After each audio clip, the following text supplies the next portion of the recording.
نبی کریم صلی اللہ علیہ وآلہ وسلم نے بیوی کی کمزوریاں تلاش کرنے سے منع فرمایا ہے۔ آپ صلی اللہ علیہ وآلہ وسلم نے فرمایا، اپنی بیویوں کو مارنے والے اچھے لوگ نہیں ہیں۔ ایک عورت کی بدکاری 1000 بدکار مردوں کی بدکاری جیسی ہوتی ہے، اور ایک نیک عورت نیکی 70 صدقوں کی نیکی جیسی ہوتی ہے۔ جو عورت غیر مرد کو دیکھتی ہے، اللہ اس پر لعنت بھیجتا ہے۔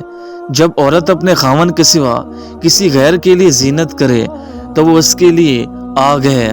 اللہ کے نبی صلی اللہ علیہ وآلہ وسلم نے فرمایا، عورتوں کی سب سے بہترین مسجد ان کے گھر کا آخری یعنی اندرونی کمرہ ہے۔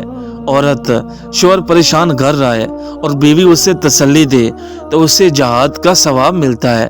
شوہر سے لڑنے والی عورت دوسری عورت کی نسبت جلدی بڑھاپے کا شکار ہو جاتی ہے۔ باپ اپنی اولاد کو جو کچھ دے سکتا ہے، اس میں سب سے بہتر تحفہ اولاد کی اچھی تربیت ہے۔ باپ وہ عظیم انسان ہے جو اولاد کو ترقی کے منازل طے کروانے کی کوششوں میں اپنی جوانی اور پوری زندگی خرچ کر ڈالتا ہے۔ نیکی کمانے کا بہترین وقت جوانی ہے۔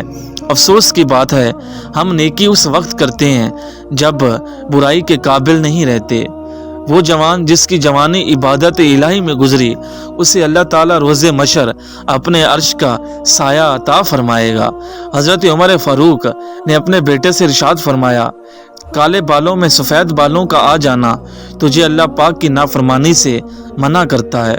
اللہ پاک کی تعظیم میں سے یہ بھی ہے کہ سفید بالوں والے مسلمان کی عزت کی جائے، اور ہم نے انسان کو اپنے ماں باپ کے ساتھ حسن سلوک کرنے کا حکم دیا ہے۔ اے میرے رب، ان دونوں پر رحم فرما جیسے انہوں نے بچپن میں مجھے رحمت و شفقت سے پالا تھا۔ کسی کو کمزور اور حقیر نہ جانو، کیونکہ راستے کا چھوٹا سا پتھر بھی آپ کو منہ کے بل گرا سکتا ہے۔ بہت فرق ہوتا ہے تعلیم یافتہ لوگوں میں اور ڈگری یافتہ لوگوں میں۔ ہمارے معاشرے میں 99% لوگوں کو وچلی گل یعنی اندر کی بات جاننے کا بہت شوق ہوتا ہے۔ مسجد سے چپلیں چوری ہونا اس بات کا ثبوت ہے کہ اس قوم کو واقعی جوتوں کی سخت ضرورت ہے۔ اپنا مقصد حاصل کرنے کے لیے کوشش کیجیے، سازش نہیں۔ لوگ برا کہتے ہیں، انہیں کہنے دو، وہ تم نے سنا نہیں، عزت اور ذلت اللہ کے ہاتھ میں ہے۔ تم مانگنے میں حد کر دو، اللہ دینے میں حد توڑ دے گا۔ دنیا کے طور طریقے سمجھنے میں وقت تو لگتا ہے، گرانے والا اپنا ہو تو سنبھلنے میں وقت تو لگتا ہے۔ میری ذات خاک سے ہی، میرا رب تو کریم ہے، دعاؤں کا لکھا تو نصیب بھی نہیں ٹال سکتا۔ اچھے دنوں کے لیے برے دنوں سے لڑنا پڑتا ہے۔ جو اللہ نے تمہارے لیے لکھ دیا ہے اسے تم سے دنیا کا کوئی شخص نہیں چھین سکتا۔ سکون انسان کا کمال نہیں، اللہ کی عطا ہے۔ میرے ساتھ ہر پل میرا خدا ہے، سب کچھ ممکن ہے، صرف اللہ پر یقین ہو تو۔ ڈرو نہیں، میں تمہارے ساتھ ہوں، سن بھی رہا ہوں اور دیکھ بھی رہا ہوں۔ پیار سب سے کرو لیکن بھروسہ صرف اللہ پر کرو۔ 4 دن عزیز رکھ کر ہمیشہ کے لیے ذہنی مریض بنا جاتے ہیں لوگ۔ زیادہ کی چاہت نے تمہیں غافل کر دیا۔ جو پتھر کھا کر بھی دیتے تھے دعا، ان کا نام محمد صلی اللہ علیہ وآلہ وسلم تھا۔ سنو، جو تم یہ مایوس بیٹھے ہو نا، تمہارا رب کے ایک کن سے کچھ ہو جاؤ گے۔ زندگی ہمیشہ مسکرا کر گزار دو، کیونکہ تم نہیں جانتے کتنی باقی ہے۔ ایک دنیا میں عزت چاہتے ہو تو اپنے نبی کے طور طریقوں کو اپنا لو۔ بے شک زندگی کی ساری بلندیاں رب کے آگے جھکنے سے ملتی ہیں، اور وہ جب کن فرمائے گا تو تم پلک جھپکتے ہی سنبھل جاؤ گے۔ ہر درد کی دوا اللہ کے ذکر میں ہے۔ اپنے ارادوں میں مخلص رہو، تم اللہ کی مدد کو ہمیشہ ساتھ پاؤ گے۔ زندگی ایسے نہیں گزرتی، تلخ حقیقتوں میں آنکھیں کھولنی ہی پڑتی ہیں۔ جہاں ایمان ہوتا ہے وہاں یقین ہوتا ہے، اور جہاں یقین ہوتا ہے وہاں معجزے بھی ہوتے ہیں۔ چھوٹی سی زندگی ہے، ہر حال میں خوش رہو، تمہارا مستقبل تمہارے ماضی سے بہتر ہوگا انشاءاللہ۔ جو تکلیف اللہ کی یاد دلائے وہ تکلیف نہیں بلکہ نعمت ہے۔ اللہ فرماتا ہے، تو میرا ہو کر تو دیکھ، سب کو تیرا نہ کر دوں تو کہنا۔ نشانے سجدہ سجا کر بہت غرور نہ کر، وہ نیتوں سے نتیجے نکال لیتا ہے۔